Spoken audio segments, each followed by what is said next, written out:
ചേരുന്നുണ്ട്. ആഷിക, നേരത്തെ കണ്ടനാട്ടെ വീട്ടിലെ ദൃശ്യങ്ങൾ നമ്മൾ കണ്ടതാണ്. നിരവധി ആളുകളാണ് ശ്രീനിവാസിനെ അവസാനമായി ഒരു നോക്ക് കാണാനായി വീട്ടിലേക്കുമൊക്കെ എത്തിക്കൊണ്ടിരുന്നത്. എന്താണ് ടൗൺ ഹാളിലെ ഒരു സാഹചര്യം? തീർച്ചയായും അമൃത ആ നിലയിൽ തന്നെയാണ്.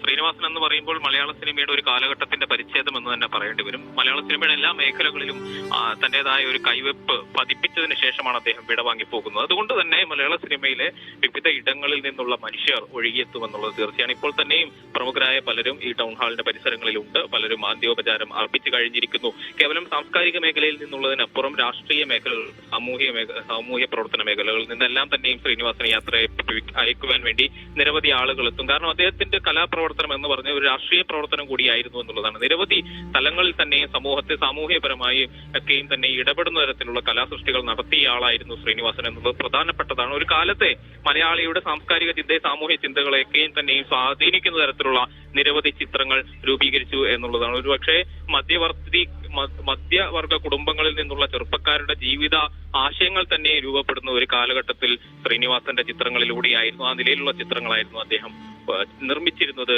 എന്നുള്ളത് കാണാൻ കഴിയും. അപ്പോൾ ഞാൻ പറഞ്ഞു വന്നതെന്ന് വെച്ചാൽ വിവിധ മേഖലകളിൽ നിന്നുള്ള നിരവധി ആളുകൾ, സാമൂഹ്യ സാംസ്കാരിക രാഷ്ട്രീയ മേഖലകളിൽ നിന്നുള്ള ആളുകൾ ഇപ്പോൾ തന്നെയും ടൗൺ ഹാളിലേക്ക് എത്തിക്കഴിഞ്ഞിരിക്കുന്നു. നിലവിൽ കണ്ടനാട്ട വീട്ടിലേക്ക് തന്നെ പ്രമുഖരായ ആളുകൾ തന്നെ എത്തി അന്ത്യോപചാരം അർപ്പിച്ചിരുന്നു. മമ്മൂട്ടി എത്തിയിരുന്നു, അതിലേക്കുള്ള പ്രമുഖരായ ആളുകൾ എത്തിയിരുന്നു. മറ്റുള്ളവർ കൂടി ഇങ്ങോട്ടേക്ക് എത്തി. ഏതാണ്ട് 3 മണിയോടുകൂടി ഇവിടുത്തെ ടൗൺ ഹാളിലെ പൊതുദർശനം അവസാനിപ്പിക്കാനാണ് തീരുമാനിച്ചിട്ടുള്ളതിന് ശേഷം വീട്ടിലേക്ക് തന്നെയും കൊണ്ടുപോകും അദ്ദേഹം എന്നുള്ളത്. നാളെ രാവിലെ 10 മണിയോടുകൂടി എല്ലാത്തരം ഔദ്യോഗിക ബഹുമതികളോടും കൂടിയായിരിക്കും സംസ്കാരം എന്നുള്ള കാര്യം നിലവിൽ സംസ്ഥാന സർക്കാരിന്റെ പ്രതിനിധികൾ തന്നെയും അറിയിച്ചിട്ടുണ്ട്. ഇന്ന് എറണാകുളം ടൗണിൽ പ്രത്യേകമായ സംസ്ഥാന സർക്കാരിന്റെ നേതൃത്വത്തിൽ, സാംസ്കാരിക വകുപ്പിന്റെ നേതൃത്വത്തിൽ ഇന്ത്യൻ കൾച്ചറൽ കോൺഗ്രസ് എന്ന പരിപാടി വിപുലമായി തന്നെ സംഘടിപ്പിക്കുന്ന ഒരു ഘട്ടത്തിലാണ് ഈ നിലയിൽ ഒരു ദുഃഖവാർത്ത വരുന്നത്. അതുകൊണ്ട് തന്നെയും ആ പരിപാടിയിലെ കലാപ്രകടനങ്ങൾ അടക്കം മാറ്റിവെച്ചുകൊണ്ടിട്ടുണ്ട് എന്നുള്ള അറിയിപ്പ് കൂടിയും സാംസ്കാരിക വകുപ്പ് അറിയിക്കുന്നുണ്ട്. അദ്ദേഹത്തിന് അന്ത്യോപചാരം അർപ്പിക്കുന്നതിന്റെ ഭാഗമായി ആ പരിപാടിയിലെയും മറ്റ് പ്രകടനങ്ങളും മറ്റും വെട്ടിച്ചുരുക്കിയിട്ടുണ്ട് എന്നുള്ളതും പ്രധാനപ്പെട്ടതാണ്. ആ മേഖലയിലൊക്കെയുള്ള ആളുകൾ തന്നെയും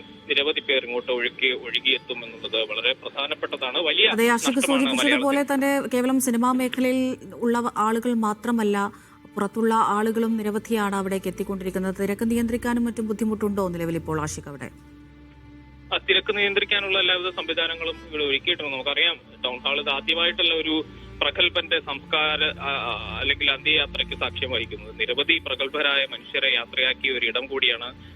മലയാള സാംസ്കാരിക മേഖലയിൽ പ്രവർത്തിച്ചിരുന്ന വലിയ വലിയ ആളുകൾക്ക് യാത്രയപ്പ് നൽകിയ ഇടം കൂടിയാണ്. ആ നിലയിൽ വലിയ സൗകര്യങ്ങൾ ഇവിടെ ഓൾറെഡി തന്നെ ഉണ്ട്. അതുകൂടാതെ പോലീസിന്റെ ഭാഗത്തുനിന്നും നഗര ഭരണസമിതിയുടെ ഭാഗത്തുനിന്നും ഒക്കെ കൃത്യമായ ഒരുക്കങ്ങൾ ഇവിടെ സംവിധാനിച്ചിട്ടുണ്ട്. പ്രത്യേകിച്ച് നാളെ സത്യപ്രതിജ്ഞ ദിനമാണ്. തദ്ദേശ തെരഞ്ഞെടുപ്പ് കഴിഞ്ഞിട്ട് സത്യപ്രതിജ്ഞ നടക്കാനിരിക്കുന്ന ദിനമാണ്. അതിന്റെ ഭാഗമായി തന്നെയും ഒരുക്കിയിട്ടുള്ള ക്രമീകരണങ്ങൾ ഒന്ന് പുനഃക്രമീകരിക്കുകയും ആ നിലയിൽ സുരക്ഷാ ക്രമീകരണങ്ങൾ ഒരുക്കിയിട്ടുണ്ട്. വലിയൊരു തിരക്കിലേക്ക് കാര്യങ്ങൾ പോകില്ല, അല്ലെങ്കിൽ പൊതുജനങ്ങളുടെ ഭാഗത്തുനിന്ന് വലിയൊരു ഇടച്ചുകയറൽ ഉണ്ടാകില്ല എന്ന് തന്നെയാണ് പോലീസിന്റെ കണക്കുകൂട്ടൽ. അതുകൊണ്ട് തന്നെ വമ്പൻ ഒരു ആൾക്കൂട്ടങ്ങളെ സൃഷ്ടിക്കാൻ ഇപ്പോൾ ഇവിടെ സാധ്യതയില്ല എന്ന് കണക്കുകൂട്ടുന്നു. പക്ഷേ ഒരുപക്ഷെ ആ നിലയിലേക്കുള്ള വലിയ തിരക്കുകൾ ഉണ്ടായിട്ടുണ്ടെങ്കിൽ നിയന്ത്രിക്കാനുള്ള ക്രമീകരണങ്ങളും ഈ ഘട്ടത്തിൽ പോലീസ് ഒരുക്കിയിട്ടുണ്ട്.